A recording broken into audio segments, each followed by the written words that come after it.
morning, guys. It's been a while since I had my last vlog about Tillandsias. So right now, I would like to share with you some of my coolest blooming Tillandsias.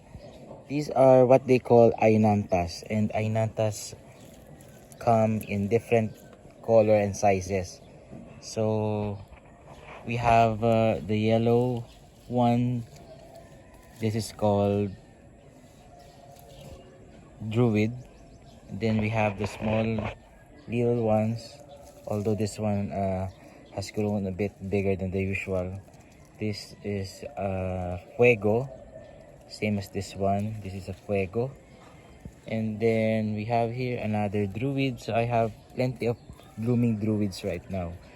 So what makes this different from the other, the standard color of a Tillandsia flower is something like purple, just like this one.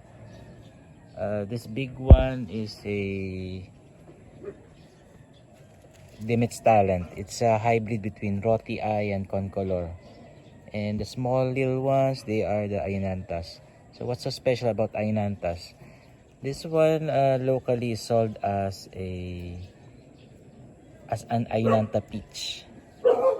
So it's quite huge for an Ionantha, but it has a paler coloration of the leaves when in bloom. So you get to buy this plant for its size. Although, if you care for your plants well enough, just like what I did with this Ionantha, bigger than the usual, compared with those that you see around the local market or online stores. So this is also a rubra. So you can check on the difference. When a Tillandsia is wet, definitely the color will turn vibrant.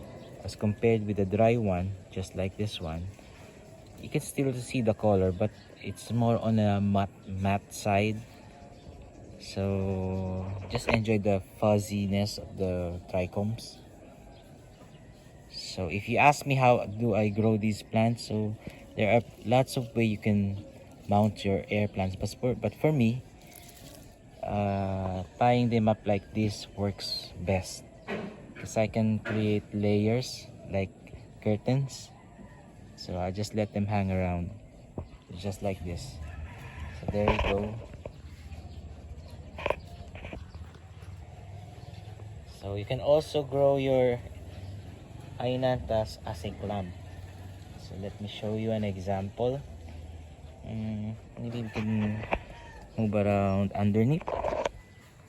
So not much pretty sight below, but then so this one is starting to form its own clump.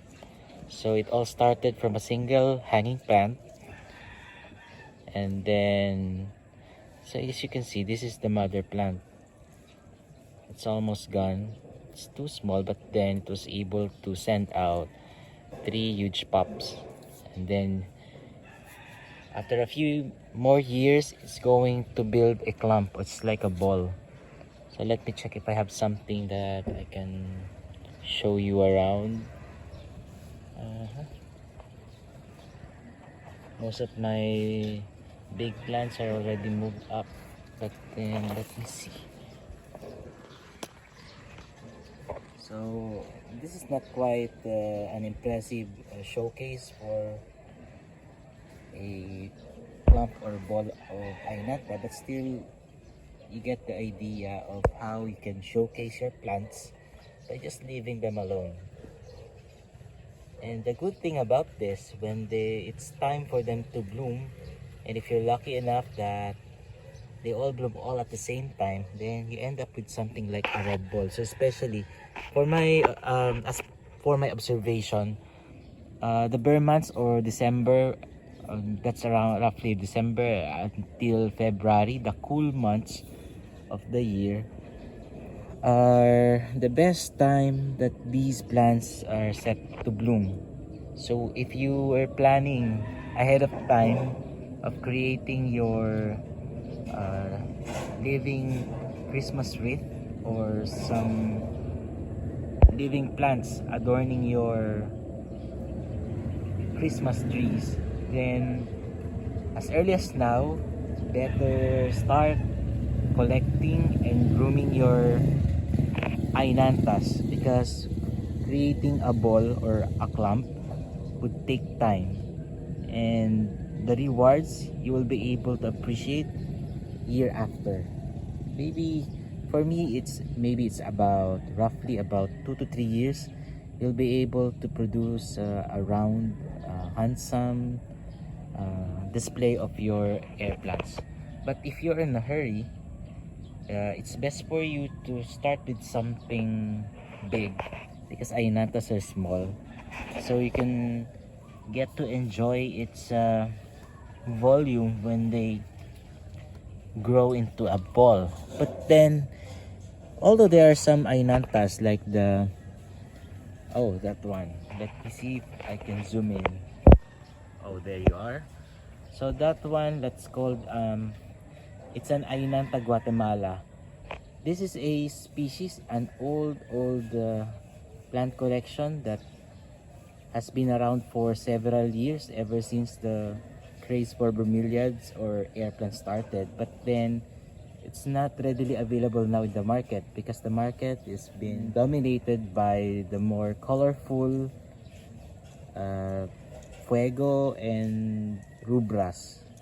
Of course, the yellow one, the druid, but this one, Guatemala is bigger than druid and rubra, but the difference is it's not that colorful enough to catch anyone's attention.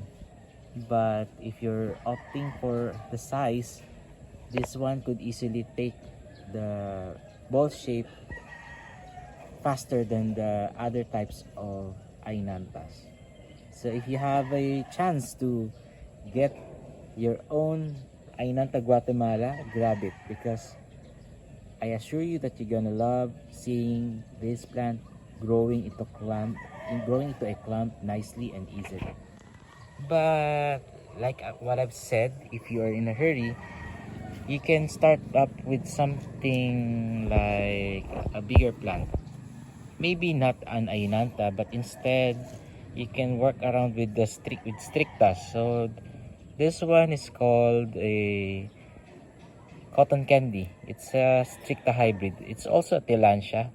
It's the difference is it's pretty much bigger than a regular Ionantha. And in a short time, just imagine, this one has sent out about 6 pops, I guess, and now it's turning into a ball. So in just one season, or one growing season, or one generation, you'll be able to create your ideal ball. And the nice thing about strictas, instead of coloring up, when it's in bloom, it's going to send out a raceme. I don't know the term if it's a raceme, but it has a trailing flower that would pop out of the body. So it will hang or dangle and give you a showcase of pink or hot pink flowers. And when not in bloom, this is also interesting because the foliage are fuzzy with grayish or whitish hue or color. So it's not going to give you a boring sight when it's not in bloom. So it's going to add texture to your garden. So that will be my feature for today, and hopefully you're going to start to build your own Ionantha collections, hang them solitary, or you just keep them growing and have your own Christmas ball. So that will be all for today, and hopefully you're going to start finding the perfect Tillandsia for your collection. So that will be all, and thank you.